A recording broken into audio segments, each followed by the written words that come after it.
Well, Refuge Services started with a dream.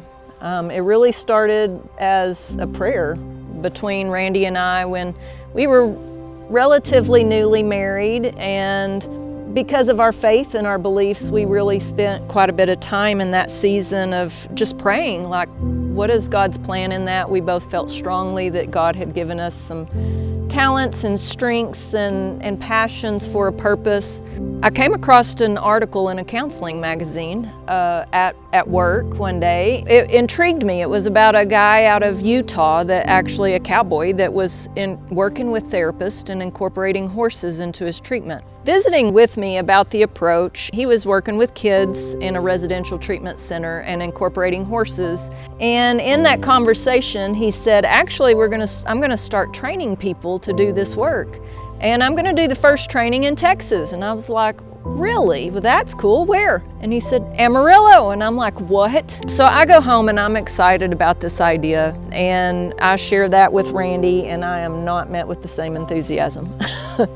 He was very skeptical. I'm like, oh yeah, this sounds great. And so we went to the training, and I was sitting here thinking, what is this? There's gonna be rainbows and glitter fall down in this field when we're standing out with the horses, and everybody's just gonna feel wonderful about themselves. It's pouring down rain the whole time. And we're walking back to the concession stand at this rodeo arena, and the guy that's putting on this training, he looks at me and he says, so what do you do in life when it's pouring down rain on you? And I just went silent.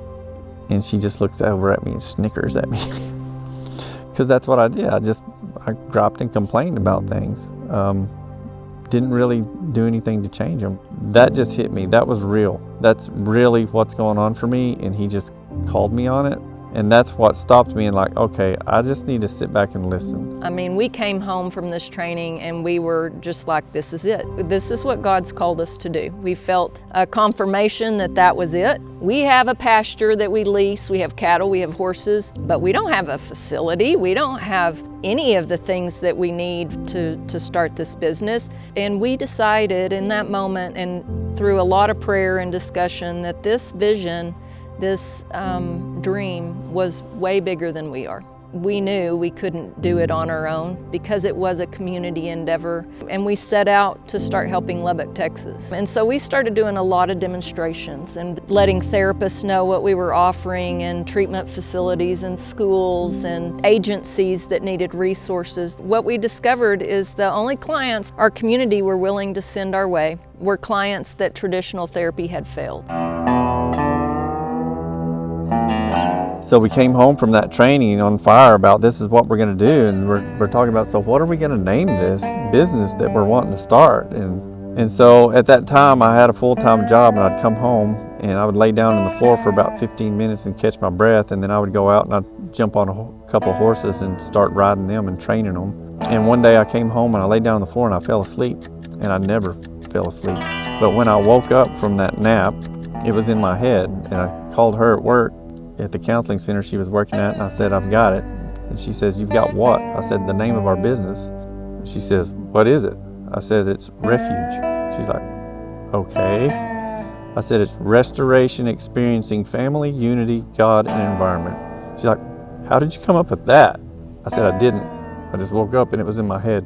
And that's kind of how things have worked. We pray about things. It's like God just answers our prayers. And it's just the faithfulness to continue to follow what He puts there in front of us and move forward with that. I mean, when I think back, we started with a portable round pen. Our first donation was from Jibo's. Portable round pen that we had out in our pasture. And I mean, that was all we had. So in 2006, which was 7 years in, we actually merged with another nonprofit and took over management of their services, which they provided hippotherapy and therapeutic riding. I think we started out with about 75 clients a week that came through this facility. And so at that point, we had clients as young as 2 years of age up to geriatric, coming for physical therapy, occupational therapy, speech therapy, therapeutic riding, as well as mental health counseling incorporating horses.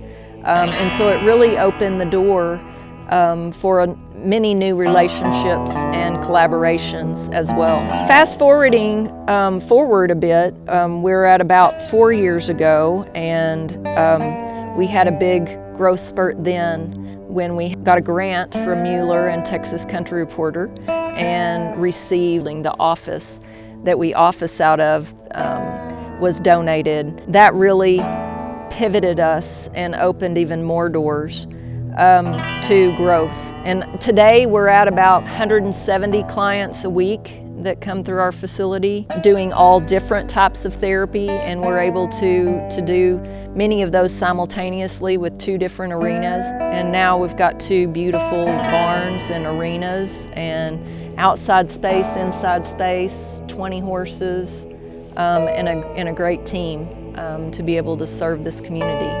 And that's where we're at today. And much growth. I look back, there's been, God's hand's been in it all along the way. So in our 25 years, we had no idea of how far-reaching this ministry would be and the opportunities and the doors that would open worldwide. Some of the countries, England, Belgium, Australia, New Zealand, Canada, Mexico. I don't know, we've not been to every state to train people, but getting close. And even locally, I see, people come from about 150-mile radius of Lubbock to come get services. And we have people that come and will fly across the country for intensive therapeutic experiences specifically. We're expanding right now to include some living quarters for people that want to come train under us and do internships, equipping people to help others everywhere else. To me, exponentially helping people. 25 years later, there is more of an awareness around it for physical disabilities, for cognitive disabilities, as well as for mental health. So the last 25 years in this journey, it encompasses everything about who we are, and that is about serving God through the gifts and talents that we've been given. Another part of what I feel like this whole journey is all about is about us encouraging other people to stay on course with your dreams. I think one thing that stands out to me in 25 years is this is a team. Part of that team is every single person who has believed in our dream, like actually working alongside us, volunteering, financially contributing. It has taken the community to do this, and our community has stepped up in a huge way. And we are so grateful for each and every person in 25 years that has given of their time, talents, and treasures.